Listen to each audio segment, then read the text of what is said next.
और अब खबरें तफसील के साथ। दिल्ली की मस्जिद फैज़ इलाही से मुतल्लिक मामले में आज दिल्ली हाई कोर्ट के जस्टिस अमित बंसल की अदालत में समाअत मुकम्मल हुई, जिसके बाद फरीकैन के लिए इत्मीनान की फ़िज़ा कायम हुई।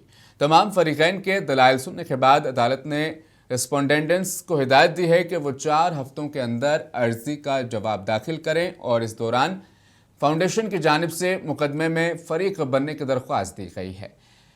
तहम अदालत ने इस दरख्वास्त को मुस्तरद कर दिया। अदालत ने आइंदा समाअत की तारीख 22 अप्रैल मुकर्रर की है। अहम बात यह है कि अगरचे अदालत ने अपने हुक्म में किसी वाज़े स्टे या अबूरी हुक्म इम्तनाई का जिक्र नहीं किया, तहम अगली समाअत तक MCD को किसी भी किस्म की कार्रवाई से बाजियाब रहने के लिए कहा गया है। यह फैसला मस्जिद फैज़ इलाही से वाबस्ता अफराद और मकामी अवाम के लिए एक बड़ी राहत के तौर पर देखा जा रहा है।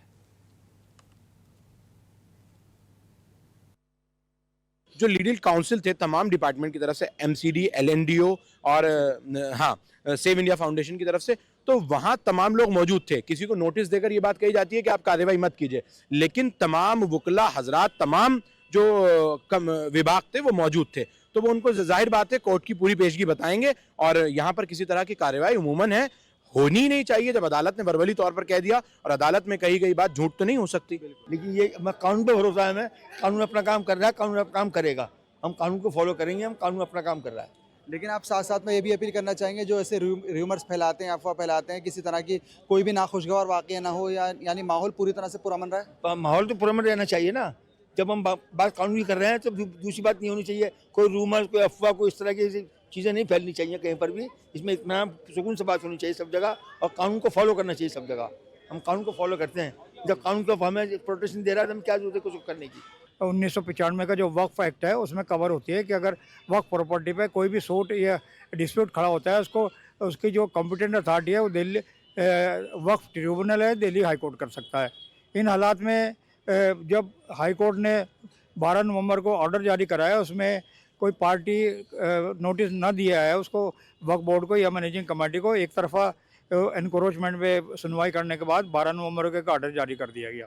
इसमें ऐसा है कि मैनेजमेंट कमेटी जो पक्ष अदालत में रख रही है, हम उनके साथ जो है ना पिटीशन में शामिल नहीं है। हम as a devotee, as a मुक्तदी मस्जिद के, हमारा राइट सफ़र हो रहा है 1995 एक्ट के हिसाब से, तो हम अपनी बात कहने के लिए अदलिया के पास अपने हिसाब से जा रहे हैं, जिसमें सारे मुद्दे वहाँ रखे जाएंगे और फिर अदलिया उस पर क्या डिसीजन लेती है वो देखने की बात है। ठीक है, बहुत बहुत शुक्रिया। ये थे शाहिद गंगोही, जिनका साफ कहना है कि हम लोग कमेटी के अलावा भी हम लोग अपनी तरफ से भी कोशिश करें कि इस जगह को किसी तरह से महफूज किया जा सके। कैमरा बलवंत सिंह के साथ मोहम्मद गुफरान आफरीदी, मुंसिफ टीवी, दिल्ली। मुल्क की सबसे बड़ी रियासत उत्तर प्रदेश में वोटर्स की खुसूसी गहरी नज़रसानी SIR का अमल अंजाम दिए जाने के बाद 6 जनवरी को वोटर लिस्ट का मुसव्विदा यानी ड्राफ्ट वोटर लिस्ट जारी कर दी गई। इस ड्राफ्ट में वोटर लिस्ट में तकरीबन 12 करोड़ 55 लाख वोटर्स से गौर करने वाली बात यह है कि SIR के तहत तकरीबन 3 करोड़ वोटर्स के नाम हटाए गए हैं। उत्तर प्रदेश की राजधानी लखनऊ, प्रयागराज और कानपुर जैसे बड़े शहरों में लाखों वोट हज़फ हुए हैं।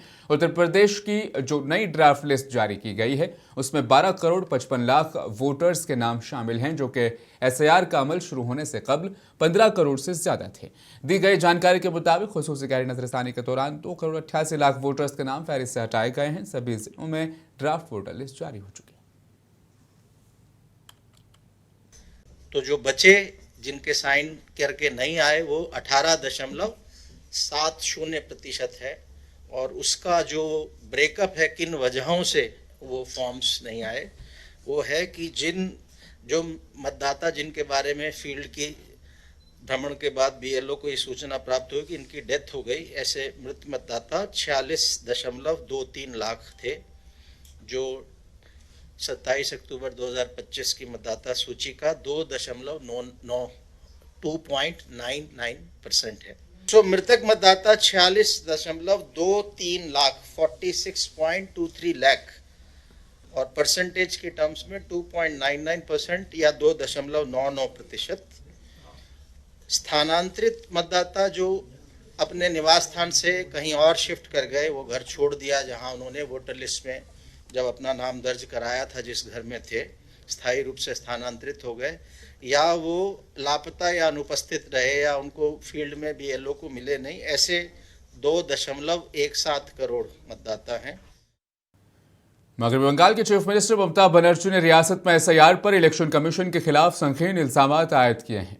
सीएम ने इल्जाम लगाया कि पोल एजेंसी रियासत में जारी एसआईआर के इनेकाद के लिए बीजेपी के आईटी सेल के जरिए तैयार करदा मोबाइल एप्लीकेशंस का इस्तेमाल कर रही है। ममता बनर्जी ने इंतखाबी फहरिस्त पर नजरसानी करते हुए इलेक्शन कमीशन पर हर किस्म की गलत चालों का सहारा लेने का इल्जाम लगाया है।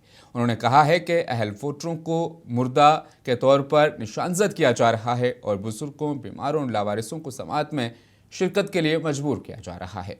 ममता बनर्जी ने कहा कि यह अमल गैर कानूनी, गैर आईनी, गैर जमहूरी है। আমরাও আইনে যাব। এত মানুষের মৃত্যু, এত মানুষকে যেভাবে হ্যারাস করেছে তার বিরুদ্ধে এবং প্রয়োজন পড়লে আমি নিজেও পারমিশন চাইব, দরকার হলে আমিও সুপ্রিম কোর্টে গিয়ে মানুষের হয়ে আমি প্লিড করব, আমি মানুষের হয়ে কথা বলবো। আমি নট অ্যাজ এ লয়ার যাব, আমি লয়ার আছি, আমি নট অ্যাজ এ লয়ার যাব, আমি একজন সাধারণ নাগরিক হিসেবে। मगरबी बंगाल में एसआईआर में बेज़ाब्तियों का इल्जाम लगाने वाली टीएमसी की तरफ से दायर दरख्वास्त पर बीजेपी लीडर रागिनी मित्रपाल ने अपना रद्दअमल जाहिर किया। उन्होंने कहा कि ममता बनर्जी सुप्रीम कोर्ट जाने के लिए टैक्स दहिंदगान का पैसा खर्च कर रही हैं, लेकिन उसका कोई फायदा नहीं होगा। Anybody can go to Supreme Court, and all these 15 years Mamata Banerjee's government has been spending our money, taxpayers' money, to go to Supreme Court and engage the top level advocates whose one appearance goes to lakhs.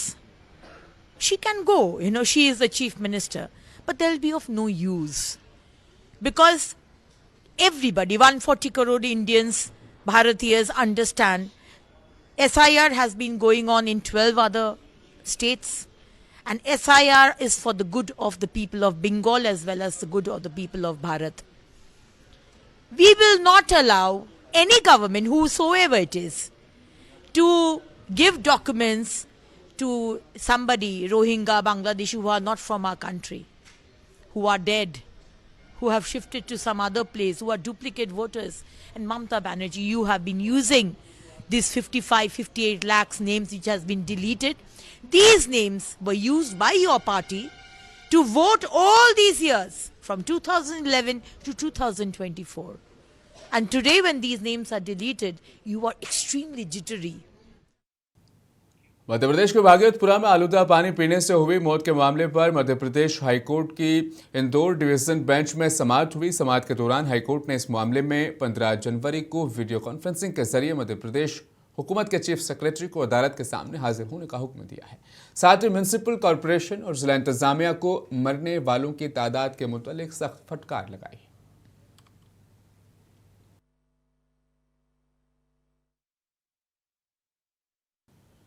Madhya Pradesh Congress के सदर जीतू पटवारी ने इंदौर के भागीरथपुरा इलाके का दौरा किया, जहां आलूदा पानी की वजह से कई लोगों की मौत हो गई। पटवारी ने हर खानदान के लिए 1 करोड़ रुपए मुआवजे का मुतालबा करते हुए कहा कि हुकूमत की तरफ से पेश करदा 2 लाख रुपए काफ़ी नहीं है। कांग्रेस लीडर ने वजीर कैलाश विजयवर्गीय के इस्तीफे और पानी और सफाई की खराब सूरत हाल के लिए जिम्मेदार एहलकारों के खिलाफ भी सख्त कार्रवाई का मुतालबा किया।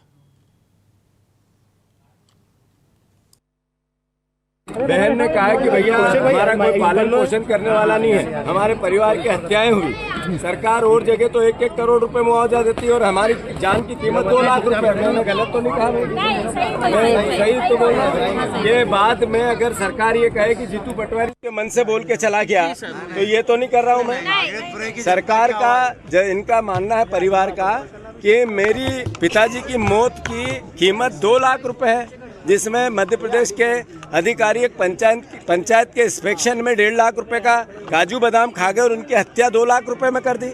तो 1 करोड़ रुपए इनका मुआवजा मिले, कम से कम ये राहत तो दे सरकार। ये मेरी मांग है, मैं गलत तो नहीं कह रहा हूँ भाई। तो मैं अनुरोध करता हूँ, बाकी की बातें आगे करेंगे क्योंकि ये एविडेंस है। और मरे तो हैजे से पानी से ही है।